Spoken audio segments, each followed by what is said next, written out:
жақсы көрем. Рахмет. Кел, сахнаға кел. Әлем, сенде көп нәрсе бар әлі. Ал, құрметті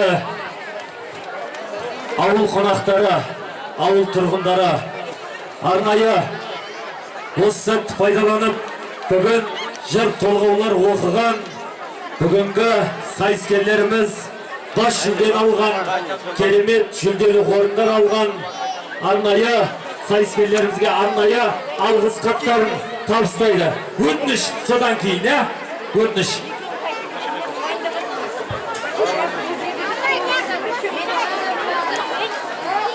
Құрметті ата-аналар, қараңыздар, өтініш, марапаттап алайық, өтініш сіздерге.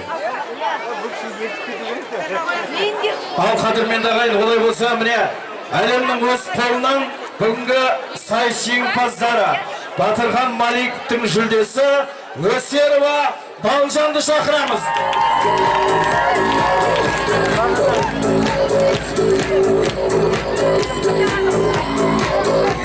Және де Ерғарай Сәкен.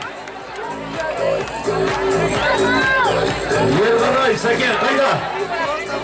Теңізбаева Альбина.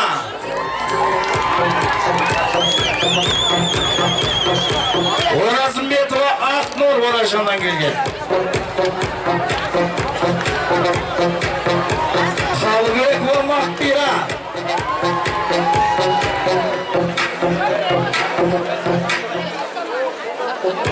Әбдіқадыр Елдос Жүзғұдым.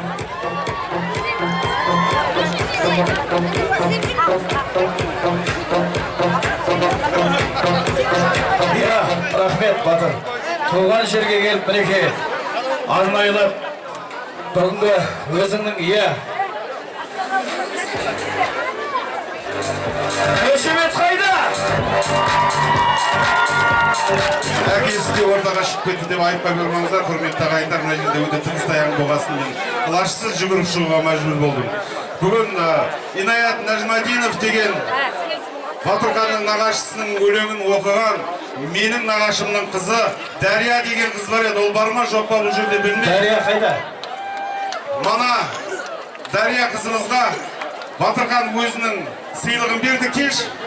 Дәрия қайда? Дәрия, мінеге қошемет тұрайық Дәрияға.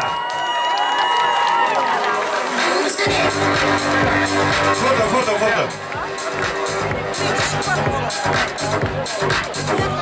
Сол, Батырхан өзінің призін берді, себебі Маутан әжем тек Инаят қожа мен Жомарт қожан емес, менің Батырханымды да Бақытжанды арқалап өсірген, сондықтан Батырхан өзінің сыйлығын берді 30 мың теңге. Ал, сонау Рудный қаласында қалған Инаят Нәжмадинов асығыс біз кесіп кетіп жатқан кезде менің өзім атымнан кішкене болса да осы бір сыйлықты беріңдерші деп ішіне өзінің тілегін жазып Дәрия қызымызға Инаят ағам осыны беріп жіберіп еді, соны көптің алдында берейін, қабыл алсын.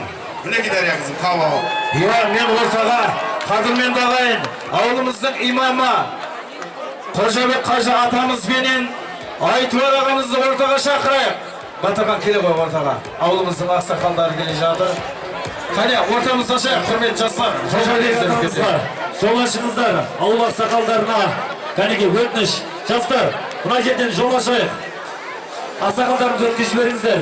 Кештің батасын берсін.